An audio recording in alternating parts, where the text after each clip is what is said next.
Hello, SBI TV subscribers. My name is Greg Alexander, and I am the CEO of SBI, a sales and marketing consulting firm dedicated to helping you make your number. You are watching SBI TV. This is a monthly web TV show featuring guests just like you, executives trying to grow their revenues. By tuning in each month, you can peek behind the scenes and watch your peers discuss their strategies for making their numbers. On today's show, I am joined by Christopher Bray. Christopher is a senior vice president at Intel Security, which is a division that purchased McAfee, where Chris spent 10 years. This company gives every one of us the confidence to live and work safely in a digital world by protecting systems, networks, and mobile devices. Chris is responsible for the company's consumer business worldwide. He has close to 25 years of business experience, and he received his education from the University of Texas. I'd like to welcome Chris to the show. Chris, welcome. Hey, Greg. Good to be here. Good to see you. So, Chris, today I'm going to ask you to help your peers, those folks watching out there, to make their 2016 number by demonstrating how to develop and execute a revenue growth strategy. We're going to do this by using SBI's revenue growth strategy methodology and the companion workbook titled How to Make Your Number in 2016. For those of you that are watching, if you want a copy of this workbook, go to salesbenchmarkindex.com/2016-report. And if you want to have somebody from SBI teach you how to use it, sign up for our workshop at salesbenchmarkindex.com 2016 workshop. Okay, so let's jump into the content here.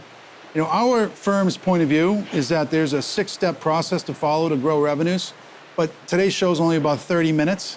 So we only have time for really a subset of the methodology, all right? So just briefly, for those of you that are watching, it just dawned on me that maybe you want the explanation of all the components of the methodology. Tune into future episodes of SBI TV, and we'll have a peer like Christopher demonstrate each one of them for you. Today, we're going to talk specifically about selling through partners, which is your area of expertise. And from what I've learned from you and others, there's really 11 key activities when trying to sell through partners. So I thought maybe we could jump into each one of them and have you share your wisdom with the audience, all right? All right, so the first one is kind of a high-level one, which is, in your opinion, what is the ideal partner profile? Well, there are a couple things, Greg. First and foremost, we look for partners that have scale, tremendous scale and reach with a large consumer base. So these are companies like PC OEMs, telcos, ISPs, large retailers, or mobile partnerships that we have. And what's key is, you know, our business model, we look at the value proposition that they offer their consumers and see how we can integrate security to enhance that value proposition, and then drive a business model and a go-to-market model that drives joint profitability and secures their customer base. Okay. So part and parcel of that also is not only do we look for scale, but we look for a partner that is actively engaged. It's not just about getting the product out there, but getting the users to adopt the product and retaining them and keeping them over the long term. And the most successful partnerships, the ones that have lasted for many years, are where the partner and ourselves, we're operating as one team, and we're almost an extension of their business. And why, I think I know why scale is important, but maybe for those at home that are watching this that don't understand partner selling as well as you do, why scale? Well, it's very important from just a profitability perspective. And when you take a look at the consumer security products, the average selling price is, you know, anywhere between $50 and $100. Okay. And you need to move a lot of that in order to drive, you know, successful growth and a highly profitable business. Okay, so got it. So scale is lots and lots of customers, so you can move a lot of product that way. Okay, got it. Exactly. All right, now, and this, I think this is relevant to what you're doing right now, but if not, rely on your experience over your 25 years. But the viewing audience right now is saying, I want to sell through partners, but maybe I'm not 100% sure which product to sell through which partner. Right. So how do you think about that? It's a very good question, a very good dilemma. I think what's absolutely key is you have to understand your end user. Our sale is a B2B to C. So we're approaching our partners in the hopes that we can drive a joint value proposition that is beneficial and profitable for both of us, but it also needs to address the needs of the end user. And our security value proposition, we've shifted our strategy over the years from protecting a single device to protecting an end user and all of their devices. So our sales engagement is primarily a business engagement. And the security product is the vehicle through which we solve a business problem. So it's less about a specific technology, but more about, does this partner speak to the type of customer we're trying to reach? And if so, how do we get that customer to adopt our whole home security solution? Interesting. So that's a great lead into the next question, which is coverage, right? So you're selling through partners. Part of the reason why you want to do that is because you want to cover as many market segments as possible. I have this old mental model in my head as to what you do, and I'm thinking PC. But you just told me that there's multiple devices now. Yes. So one point in your life, I don't know, maybe Dell Computer was super important, or maybe they still are, and then BlackBerry became important, and then Apple became important. So how do you think through, when selling through partners, coverage model? Yeah, that has evolved, because you're absolutely right. In the old days, people would buy a PC, they maybe have one or maybe two. Yeah. And these days, you look at a home and you've got 5, 6, 10 devices and just a wealth of IP addresses. And everywhere there's an IP address in a home, there's a vulnerability. So part and parcel of our strategy was to be able to protect all of the key devices, but also be able to provision from any device to any other device. So if we have a relationship with a partner such as Verizon, then we want to make sure that that product on their mobile device is also something they can use to then provision further onto a PC or onto a tablet. Because security is about protecting all of those devices. And our strategy and our longer term vision is not to just protect the PC, the tablet, and the smartphone, but also the additional devices as they start proliferating across the home, and they will. Yeah. Oh, and now you got wearable devices, right? So Exactly. you might want to protect my watch at some point, Absolutely. or my fitness device at And some point. we have things in the pipe that are looking at exactly that. Yeah, I would imagine. Okay, so for those of you at home that are thinking about partner coverage model, the key phrase here is B to B to C. What Christopher and his team has done, which is outstanding, is they've increased their coverage because they're thinking about that end customer, right? They're not stopping their thought process at the selling partner. They're thinking all the way about to who's going to use the product. And that's the design principle of your coverage model, which is great. Absolutely. All right, we're going to take a quick break, okay? When we come back, Christopher is going to discuss with you the economic model of partner selling, which is very different than when you're selling direct. So stick around after the break. This is not a table. It is a stage where your performance is measured in numbers. If you reach them, you get an encore. If you don't, it could be curtains. That's why you need the well-rehearsed, proven sales and marketing strategies of SBI.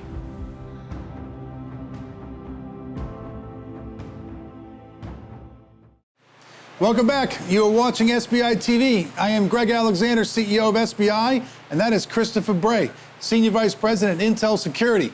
Today, we're trying to help you make your 2016 number by demonstrating how to develop and execute a revenue growth strategy. Today's focus is on selling through partners. There are 11 key activities to perform when you're trying to generate revenue through indirect sales partners. Before the break, we reviewed 3 of them. And during this segment, we're going to cover 4 through 7. So let's jump into the questions. So Christopher, how do you assess a partner's ability to sell your product? That's a good question. What we try to do is we try to identify partners that have great scale. And our target are consumers and the lower end of small businesses. And we partner with companies such as PC OEMs, ISPs, telcos, mobile carriers, and large retailers that deliver that level of scale. And then also who are committed to driving that sell-through together with us to monetize and drive joint profitability and success. Okay. And when you think about that, so I get the scale component of it, right? And that makes a ton of sense. But sometimes, just because somebody has a large scale, they may not be effective at selling your product. Right. So is this where you connected back to what their value proposition is and how your product enhances their value proposition? Absolutely. So we look at the partner and say, okay, what is their value proposition to the end user? And how can we work together using consumer security to enhance that value proposition and build a business model and a go-to-market model together that drives that value, protects their users, and drives a profitable business for both of us. Okay, got it. And when you think about your competitors and their approach of selling through partners, is it a scenario where it's exclusive? Or are you trying to lock up a partner so your competitors can't get in? Or are you going after your competitors' route to market? I mean, how does that work? Yeah, this goes back in history. When we really started driving the consumer business, the dominant business model was selling security software in shrink-wrap boxes off of retail shelves. And we just didn't have the resources to go head-to-head with the market leader on his own terms. So we looked for alternatives where we could find the appropriate level of scale. And by doing that, we pioneered the business model through ISPs with AOL in 2002. And so that was you guys? Yeah. And built our business on that, then started working with the PC OEMs, and then with mobile carriers as well. And then retail, we started using a very similar business model to what we did with these other types of partnerships. And that's really what started to drive the growth. So the lesson there for the viewers, it's a really fascinating answer, is that, you know, Christopher's company, there was an 800-pound gorilla in the space. And this was back in the day where you'd walk into a Best Buy and you'd buy security software off the shelf. That channel was dominated by this 800-pound gorilla. So instead of beating your head against the wall and trying to disrupt that channel, you guys went this way and partnered with AOL at the time, which was the leading ISP, and opened up an entirely new channel. Exactly. And off you went. Yeah. So for those of you that are watching, that's innovation. That's channel innovation. And I encourage you all to think about how you can reach those end users in a unique way. Let's come to channel conflict. So how do you avoid it? Can you avoid it? If it happens, how do you resolve it? Yeah, there's always a potential for channel conflict. Yeah.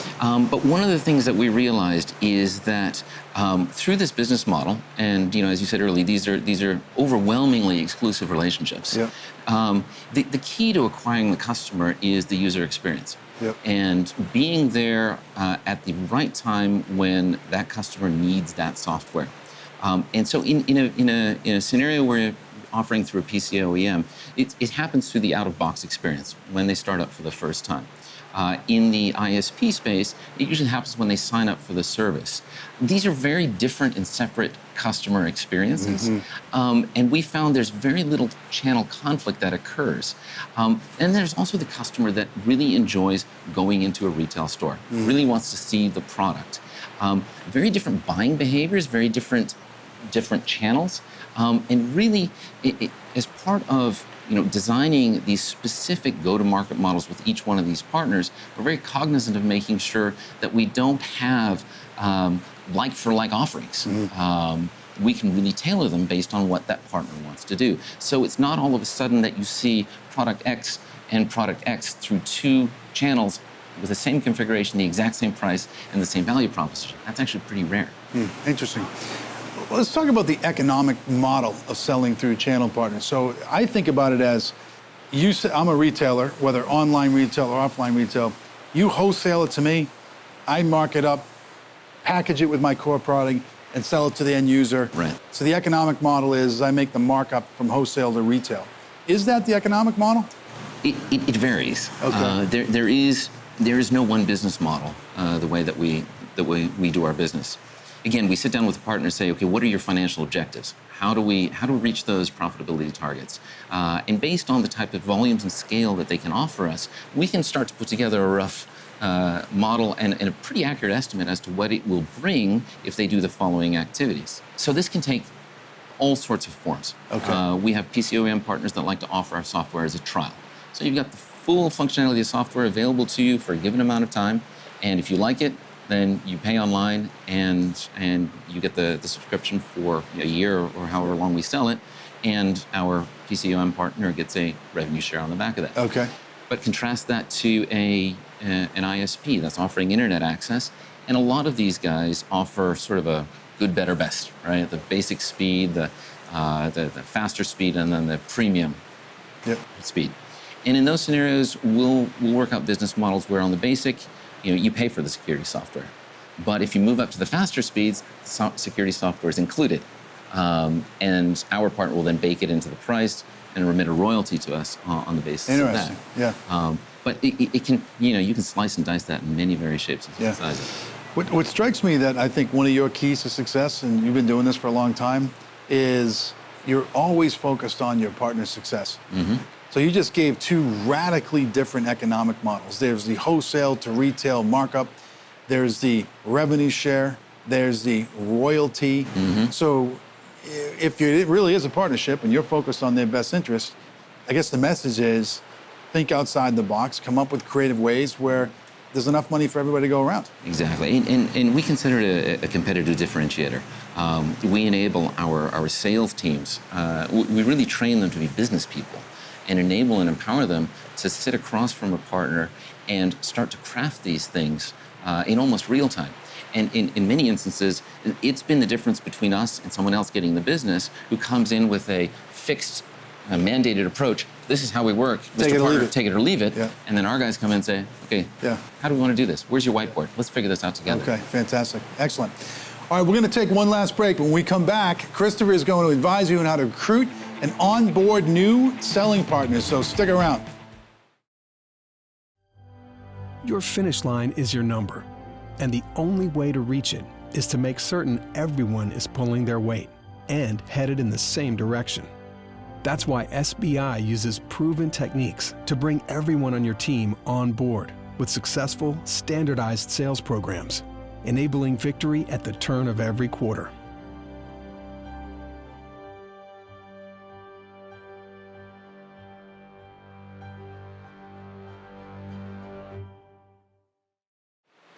Welcome back. You are watching SBI TV. I am Greg Alexander, CEO of SBI, and today I'm joined by Christopher Bray, Senior Vice President at Intel Security. Today we're trying to help you make your 2016 number by demonstrating how to develop and execute a revenue growth strategy. Today's focus is on selling through partners. There are 11 key activities to perform to generate revenue through indirect sales channels. In the first two segments, we covered activities 1 through 7, and during our last segment, we're going to cover the final activities 8 through 11.